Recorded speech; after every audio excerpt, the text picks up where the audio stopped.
जामनेर तालुक्यातील ताज्या बातम्या व ठळक घडामोडींसाठी पाहत राहा JBN महाराष्ट्र।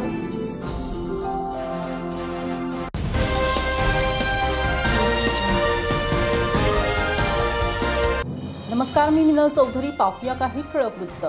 जामनेर शहरातील कृषी उत्पन्न बाजार समिती येथे आनंद यात्री परिवाराच्या वतीने 5 दिवसीय खाद्यवाद्य महोत्सवाचे आयोजन करण्यात आले आहे। 9 जानेवारीपासून सुरू झालेला हा महोत्सव 13 जानेवारी 2025 पर्यंत चालणार आहे। महोत्सवाचे उद्घाटन महाराष्ट्र राज्याचे जलसंपदा मंत्री गिरीश महाजन यांच्या हस्ते मोठ्या उत्साहात पार पडले। उद्घाटनाप्रसंगी मंत्री गिरीश महाजन यांनी आनंद यात्री परिवाराच्या उपक्रमाचे कौतुक केले।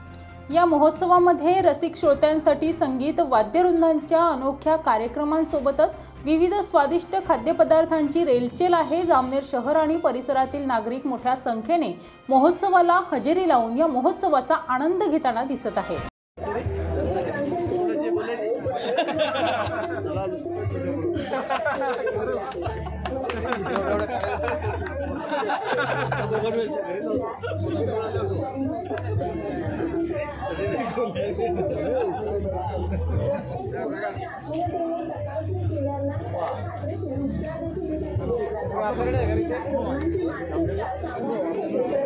या 5व्या खाद्यवाद्य महोत्सवासाठी सगळ्यांचं मनपूर्वक स्वागत। आनंदाचे डोही आनंद तरंग, आनंदची अंग आनंदाचे। या संत तुकाराम महाराजांच्या ओळींप्रमाणे जामनेरकरांच्या जीवनात आनंद पेरण्याचं काम आनंद यात्री परिवार गेल्या 5 वर्षांपासून अखंडपणे करीत आहे। हा आनंद बहुविध आहे। आनंद साहित्याचा, आनंद नाट्याचा, आनंद अभिवाचनाचा, आनंद अभिनयाचा आणि सर्वात मोठा आनंद म्हणजे आनंद खाद्यवाद्य महोत्सवाचा। काय तर साहित्य, कला, संस्कृती व शिक्षण अशी चौफेर नजर ठेवत सांस्कृतिक संजीवन पेरण्याचं काम आनंद यात्री अखंडपणे करीत आहे। दर्शन या संबंध प्रवासाला ऊर्जादायी ठरलं असे मान्यवर आज मंचावरती उपस्थित आहेत। अर्थातच मंचावर उपस्थित आहेत महाराष्ट्र राज्याचे जलसंपदा मंत्री, आपल्या सर्वांचे आधारवड महाजन यांचं आपण टाळ्यांच्या गजरात जामनेरकरांच्या वतीनं मनपूर्वक स्वागत करूया। आनंद यात्री एक चळवळ आहे। या चळवळीला अनेकांचे हात लाभले। ज्या हातांनी ही चळवळ बळकट होत गेली किंबहुना होत आहे, आनंद यात्रेच्या प्रत्येक उपक्रमाला खंबीरपणे पाठीशी उभे राहत आम्हाला बळ देणारे आपल्या सर्वांचे प्रेरणास्थान माननीय नामदार गिरीश भाऊ महाजन यांचं आपण आनंद यात्रेच्या वतीनं जामनेरकरांच्या वतीनं मनपूर्वक स्वागत करूया। आनंद यात्रेच्या वतीनं जामनेरकरांच्या वतीनं सस्नेह स्वागत करीत आहोत। भाऊंचं मार्गदर्शन, पाठबळ आणि प्रेरणा आपल्या सगळ्यांसाठी या सांस्कृतिक चळवळीसाठी मोलाची आहे। भाऊनी उदयजी पाटील आजच्या कार्यक्रमाचे प्रायोजक यांचं आपण या ठिकाणी आनंद यात्रेच्या वतीनं सस्नेह स्वागत करीत आहोत। त्याचप्रमाणे कार्यक्रमासाठी या धरा अखंडपणे नेमणारे अनेक रंगकर्मी जामनेर तालुक्यामध्ये आहेत। त्यापैकी एक ज्येष्ठ रंगकर्मी डॉक्टर अरविंदजी चौधरी सर, आपलं सस्नेह स्वागत। एक सांस्कृतिक कला, साहित्य या सर्व गोष्टींना समर्पित आहे। आज जामनेर शहरात आपल्या सर्वांच्या साक्षीने हा भव्य दिव्य मेळावा आपण या ठिकाणी अनुभवत आहोत। हा जामनेर शहरातील एक आवडीचं ठिकाण लोकांचं झालेलं आहे। खाद्यवाद्य महोत्सवाची लोक वाट पाहत असतात। अशा या खाद्यवाद्य महोत्सवात मी आपल्या सर्वांचं स्वागत करतो। आणि वेळ भरपूर होत आहे म्हणून थोडंसं आवर्त घेतो माझं मनोगत। फक्त एक आठवण भाऊंना या निमित्तानं देऊ इच्छितो।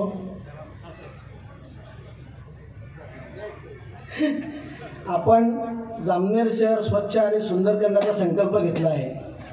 त्यात आम्ही संस्कृती भर घालण्याचा आमचा मानस आहे आणि तो आम्ही आमच्या परीने पार पाडत आहोत।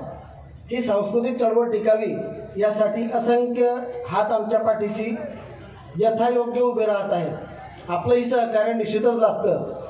परंतु भाऊ, आपल्याला एक पुन्हा विनंती करेल, आम्ही आपल्याकडे प्रस्ताव घेऊन आलो होतो की जामनेर शहरात एक नाट्यगृह असावं आणि आपण ते मंजूर करून घेतलं आहे। आता या कार्यकाळात तुमच्याच हस्ते त्या नाट्यगृहाचं एखादं नाटक व्हावं।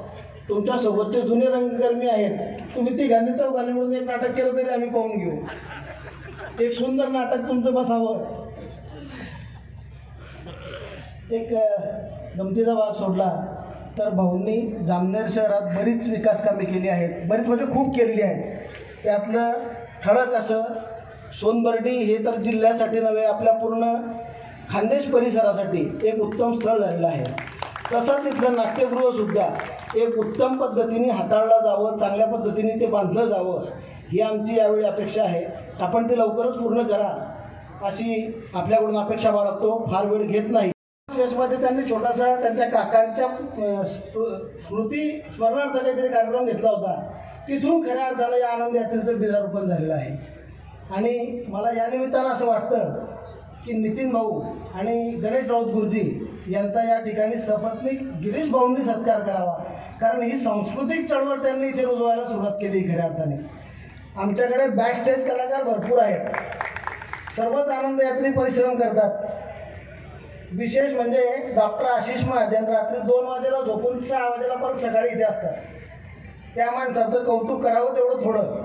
सर्वच शारीरिक मानसिक इथे परिश्रम घेतात, परंतु या निमित्तानं आपण प्रातिनिधिक स्वरूपात ज्यांनी हे रोपटं लावलं आहे त्यांचं स्वागत आणि सत्कार करावा अशी आमची सत्कार करावा अशी विनंती पण या ठिकाणी सुरू झालेली आहे. आणि त्या चळवळीचं रूपांतर आज खऱ्या अर्थानं जामनेरची ओळख बनली आहे हे सांगताना मला सचिव म्हणून अभिमान होतो.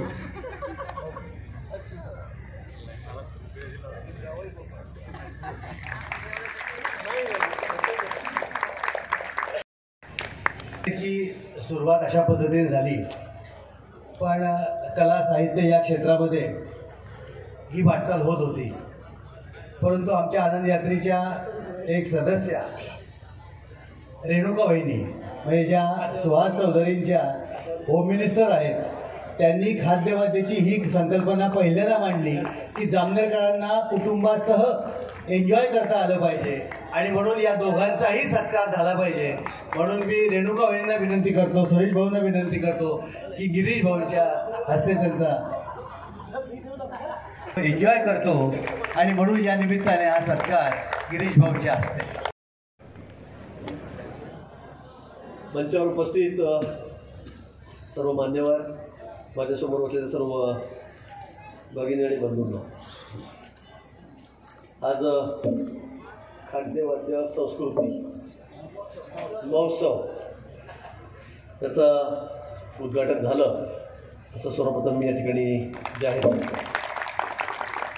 आज मला वाटतं 5वं वर्ष आपलं आहे. म्हणजे प्रत्येक कार्यक्रमाला मी आवर्जून या ठिकाणी हजर असतो, म्हणून खूप खूप मनापासून आपल्या शुभेच्छा देतो. जामनेर शहरामध्ये मला असं वाटतं हा असा पहिलाच उपक्रम होता, बरोबर आहे, एकमेव असा उपक्रम आहे की जो तुम्ही या ठिकाणी सुरू केला आहे. जामनेरकरांना एक खूप चांगला फन म्हणजे एक मजा असती.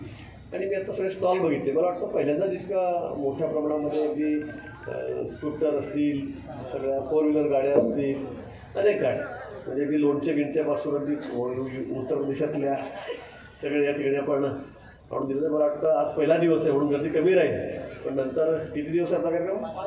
5 दिवस आहे. नंतर मग मला असं वाटतं की खूप मोठी गर्दी या ठिकाणी जामनेरकरांना एक चांगली मजासुद्धा येईल, सर्व सगळं बघता येईल आणि आनंद या गोष्टीचा घेता येईल. कोणी सांगितलं ते नाटक करायला सांगितलं का? सुहासने सांगितलं या ठिकाणी की सगळे नाटकातले जुने कलाकार आहेत. आम्ही सुधीर आहे, अरविंद आहे, कडू आहे, योगेश शहा, सुरेश धारीवाल, आम्ही सगळे नाटककार. आमच्या शालेय जीवनामध्ये 10वीत होतो, 11वीत होतो, 12वीत होतो, त्यावेळेला आम्ही नाटकामध्ये भाग घ्यायचो. पेटेश्वर होते त्यावेळेला आणि आम्ही खूप नाटकं केलेले आहेत शाळेमध्ये. आणि त्यावेळेला असं होतं की मुली वगैरे फार असं लाजायचे किंवा मुली फार घेत नव्हत्या, कुठल्या सहभाग घेत नव्हते नाटकामध्ये. आणि मग मुली येत नाही मग नाटकात, घरच्या आईवडील नाही ओळखत त्यावेळेला. फार म्हणजे मी ती म्हातारी फार जुनं नाही सांगत मी, पण त्यावेळेला फार अशी पद्धत नव्हती किंवा कुणाला आवडत नव्हतं की मुली मुलांमध्ये जाऊन नाटक करत भाग घेतील, प्रॅक्टिस करतील रात्री. त्यामुळे मग आमचे पेटेश्वर होते ते तो मी काढला की माझ्या डोक्यावर टाकायचे, मला साडी नसून द्यायची, म्हणजे महिलेचं पात्र मलाच करावं लागायचं. आणि माझ्याबरोबर एकदा अरविंदला पण महिलेचं पात्र देऊ टाकलं. मी त्यावेळेला एकदम असा होतो, अरविंद असा होता आणि म्हणून दोघं एकदम कॉन्ट्रास्ट. आणि अशी सगळी गंमत चालायची. आणि मग त्यावेळेला मग हे सगळे कुठले दादा बहिणावरोजी काका किशोरचा असे किती नाटकामध्ये आम्ही त्या ठिकाणी भाग घेतला आणि ते फोटो अजून आमच्याकडे आम्ही एकमेकांना गमतीने दाखवतो आणि सगळी मजा मस्ती असते. आणि म्हणून आता मी नक्की सांगेन, मी नाटकात भाग घेईल पण महिलेचं पात्र मी करणार नाही.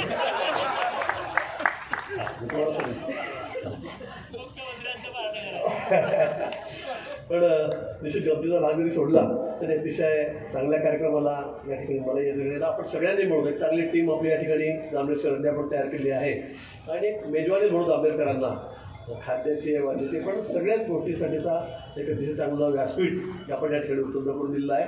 जामनेर शहराच्या बाबतीत या ठिकाणी उल्लेख झाला. मला खरं म्हणजे अजून प्रळमसराला लोहारेला कार्यक्रम आहे, इथे पुण्यावर कार्यक्रम आहे, खूप लोक 5,000-5,000 मोठे कीर्तनकार आले, तिथे जायचं आहे मला म्हणून मी जास्त वेळ घेणार नाही. पण जामनेर शहर हे आपलं शहर आहे. गेल्या 35 वर्षामध्ये त्यापूर्वी अजून सरपंच मी या गावचा होतो 91मध्ये आणि आता 35 वर्षांनी सतत मला आपण निवडून देतात. 7व्यांदा मी निवडून आलो. राज्यामध्ये भाजपच्या सगळ्या आमदारांमध्ये मी सगळ्यात सिनियर आमदार सतत 7 वेळा निवडून देणं हे सोपं नाही आहे. पण आपल्यामुळे ते सहज झालं आहे, सोपं झालं आहे आणि म्हणून जामनेर शहराचा सुद्धा कायापालट झाला पाहिजे. जामनेर शहर सुंदर झालं पाहिजे. महाराष्ट्रामध्ये नंबर 1चं शहर आपण झालं पाहिजे असा माझा प्रयास त्या ठिकाणी आहे. आणि त्या दृष्टीने आपण आता सगळे रस्ते आपण बघतात सिमेंट काँक्रीटचे करतो आहे. तिथे पाण्याचा कुठेही येणे एक तसे मिनरल वॉटर आपण तुम्हाला तिथे स्वच्छ पाणी ज्या बॉटलमध्ये असतं त्यापेक्षा चांगलं स्वच्छ पाणी आम्ही तुम्हाला तिथे सगळे पथदिवे लागलेले आहेत. कॉलन्यामध्ये लाईट आहे, त्याच्या कुठे हे नाही. सगळ्याच गोष्टी आपण अतिशय सुंदर केल्या आहे. सगळे ओपन स्पेस आहेत आपल्या आपण भागातले ते सुद्धा आपण सुंदर करतो.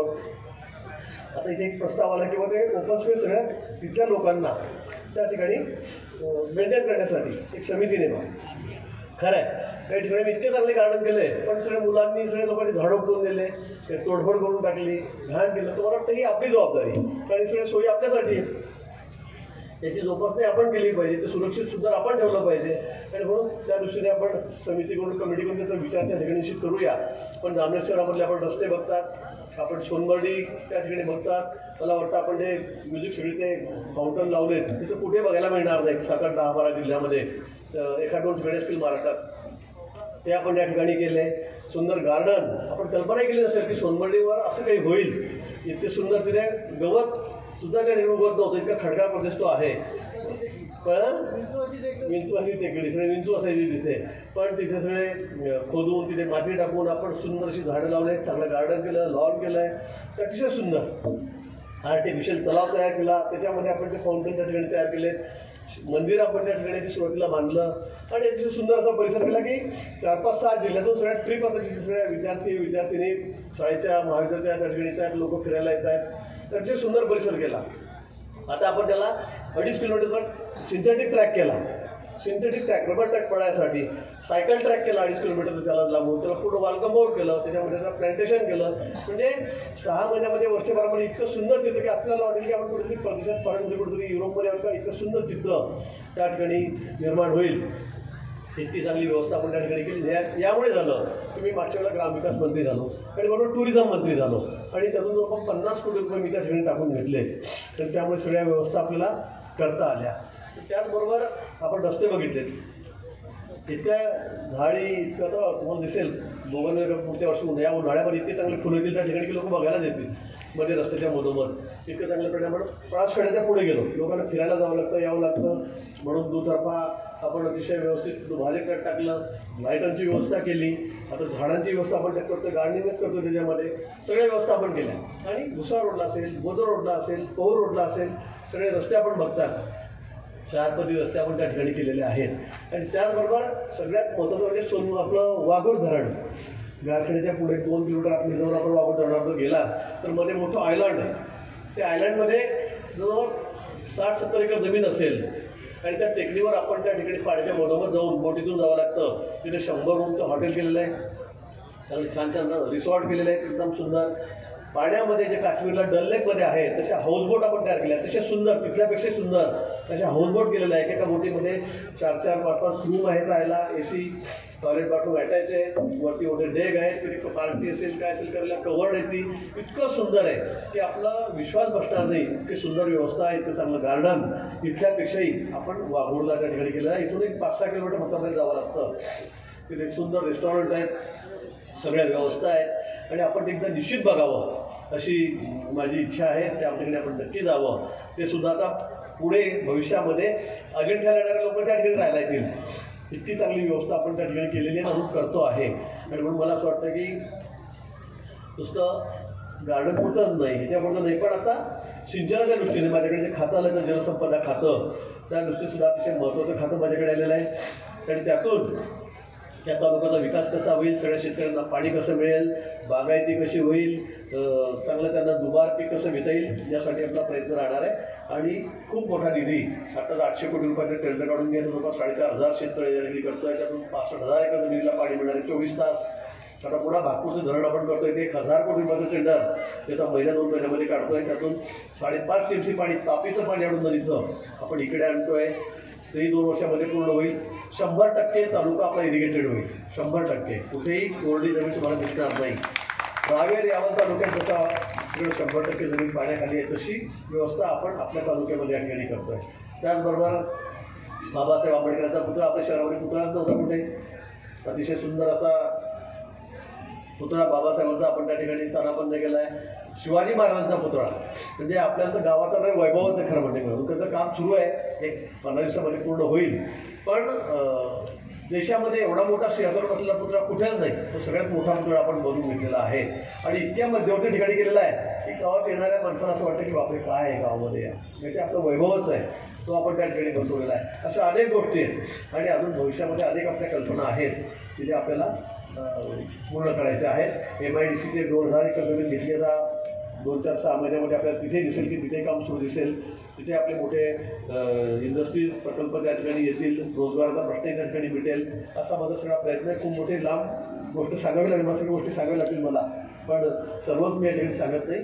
पण निश्चित जामनेर शहर, जामनेर तालुका हा महाराष्ट्रामध्ये 1 नंबर असला पाहिजे असा माझा प्रयत्न आहे. त्या दृष्टीने आपली सगळी वाटचाल चाललेली आहे. त्यामध्ये आपला मोठा सहभाग आहे की 7 वेळा कंटिन्यू आपण मला या ठिकाणी निवडून दिलं. ही काही सोपी गोष्ट नाही, साधी गोष्ट नाही. एकदा 2दा निवडून देतो, दुसऱ्यांदा येत नाही, तिसऱ्यांदा येते, चौथ्यांदा येते, पण मला तुम्ही सतत 7व्यांदा या ठिकाणी निवडून दिलं. साधनाला 6 वेळा ठिकाणी निवडून दिलं. 3 वेळा जिल्हा परिषद असेल, 3 वेळा ती नगराध्यक्ष आहे. त्यामुळे जामनेर शहरामध्ये तिचं नाव घेतलं पाहिजे, कारण नगराध्यक्ष ती आहे. मी माझं सांगतोय ती काय करतोय म्हणून, पण तिथे तेवढा मोठा श्रेय माझ्या सहकारी कार्यकर्ते त्यांचं या ठिकाणी आहे. आपला एक विषय आहे नाट्यगृहाचा. मी आपल्याला सांगितलं नाट्यगृह मी पैसे करून घेतले, 15 कोटी रुपये मला वाटतं मी त्यासाठी मंजुरी करून घेतले. सुंदर असं नाट्यगृह, पण जागाच नाही, त्यामुळे प्रॉब्लेम होता. तिथे जागा नाही, कुठं जागा सोनबडी जाऊन मी म्हटलं एकरभर जागा सापडेल कारण तिथे पार्किंग सगळं लागेल, पण तिथे सुद्धा जागा नाही. त्यामुळे ते थोडं रखडलेलं आहे. पण आता आपल्यासाठी अतिशय जमेची बाजू झाली. आणि सर्वात तालुक्याची दृष्टी अतिशय महत्त्वाची की आता आपल्या गावात तर रेल्वे जाणार आहे. आपण जालन्यावरून आपण पाचोऱ्यावरून रेल्वेकडे डायव्हर्ट केलेली आहे. इकडनं कधी बोदोडकडे, नागपूरकडे जाईल, दिल्लीकडे जाईल. अतिशय आपल्यासाठी सर्वात मोठी अचिव्हमेंट काय केली आपण असेल तर रेल्वे आपल्याकडून जाते आता, सगळ्यात मोठी गोष्ट. तर ट्रान्सपोर्टेशन जे आहे इतकं महत्त्वाचं आहे. आता मका असेल, कापसाच्या गाठी असतील, केळी असतील, त्या सगळ्या गोष्टी आपल्याकडून या ठिकाणी होतील. आणि त्यामुळे तर रेल्वे आल्यामुळे आपली ही रेल्वेची जागा आहे ती रिकामी झाली. ती रेल्वे आपण बाहेरून करतो थोडी बोदोडकडून, तर त्यामुळे ही 32 एकर जागा ही आता रिकामी झालेली आहे. आणि मला वाटतं ह्या 15 दिवसामध्ये ते आता आपल्या ताब्यामध्ये येईल. तिथे आपल्या ताब्यात घेऊन नगरपालिकेच्या, आणि तिथे मग आपलं एक स्टेडियम 40 कोटी रुपये खर्चून आपण एक अतिशय सुंदर, म्हणजे राज्यामध्ये तालुक्यात कुठे 40 कोटी रुपये, 5 कोटी मिळतात. पण मी मागच्या काळामध्ये क्रीडा मंत्री पण झालो, स्पोर्ट्स मिनिस्टर झालो, आणि त्यावेळेला 40 कोटी रुपये मी त्या ठिकाणी मंजूर केले 5च्या ऐवजी. आणि जळगावला आपण विभागीय स्टेडियम केलं, त्याच्यासाठी 240 कोटी रुपये. त्याच्या कामाला सुरुवात झाली 8 दिवसामध्ये, 4 दिवसामध्ये टेंडरही झालं त्याचं. पण ते 250 कोटी रुपये जवळपास आपण जळगावला दिले स्टेडियमसाठी. कुठे नसेल असं स्टेडियम आपण जळगावला बांधतोय. आणि कुठल्याही तालुक्यात नसेल, जिल्ह्यात नसेल असं स्टेडियम आपण जामनेरमध्ये बांधतोय. आणि नाट्यगृह 15 कोटी रुपये आपण त्या जागेमध्ये त्या ठिकाणी बांधतोय. स्विमिंग पूल आता आपण उद्या परवा त्या ठिकाणी सुरू करतो. मी बॅडमिंटन कोर्ट या ठिकाणी, ऑलिम्पिक साईडचे त्यामुळे छान सगळं दर्जेदार काम आपण या ठिकाणी केलेलं आहे. आणि म्हणून खूप गोष्टी सांगता येतील अजून, पण मला जायची म्हणजे हे मी परत सांगतो, तेच सांगतोय परत. म्हणून आपल्याला खरंच अतिशय त्यातच आपण एक सगळ्या वैभवावर जाण्याच्या हा एक मोठी भर या ठिकाणी टाकलेली आहे. मला वाटतं 5वं वर्ष शेवटचं आपण कंटिन्यू आहे ना. मी म्हटलं का 5 वर्षाचा तर असं नाही ना, गणपती नाही तुमचा. त्यामुळे पुढेही भविष्यामध्ये आपण असाच सहभाग आहे. जेव्हा जामनेरचं नाव कसं त्याचं नाव लौकिक वाढेल, खूप लोक गर्दी या ठिकाणी करतील, मला इथे खात्री आहे. उद्या परवापासून आवडले घरात इतके लोक या ठिकाणी येतील. त्या ठिकाणी सगळी व्यवस्था या ठिकाणी आपण चोख ठेवावी, कुठे गर्दी होणार नाही, कुठे काही आगोपणा कोणाचा होणार नाही, यासाठी आपण सगळी स्वयंसेवक म्हणून आपण सगळ्यांनी काळजी घ्यावी. एवढीच विनंती मी आपल्याला ठिकाणी करतो. पुन्हा आपल्याला सर्व आता मला मागे स्टेजवर सगळे म्हणत होते की ह्या ठिकाणी जे आलेले लोक त्या सगळ्यात यंग जे दिसतात ते गिरीश भाऊ दिसतात, आणि त्याचं कारणच ते आहे की त्यांनी लहानपणापासून नाटक, खाद्य, वाद्य आणि सांस्कृतिक वारसा जपण्यासाठी अशा ज्या संस्था आहे आनंद यात्रेसारख्या, यांना निश्चितच ते पाठबळ देत असतात. आजच्या या कार्यक्रमाला आमचे जे सर्व दाते आहेत ते विशेषतः Gurunag textile, Bhagyoday collection, Balaji electrics, RR cables आणि डॉक्टर मनीष चौधरी या सर्वांचं, त्याचप्रमाणे सुप्रीम इंडस्ट्री आणि जामनेर कृषी उत्पन्न बाजार समिती की ज्यांनी आम्हाला ही जागा उपलब्ध करून दिली, त्या सर्वांचे मी आभार मानतो. या बातमी इथेच थांबूया. ताज्या अपडेट्ससाठी www.jbnmaharashtra.com आमच्या वेबसाईटला लॉग इन करा. तसेच यूट्यूबवरील आमचे व्हिडिओ पाहायला विसरू नका आणि गुगल प्ले स्टोअरवरील JBN न्यूज ॲप डाउनलोड करून JBN Maharashtra news channel live पहा. नमस्कार.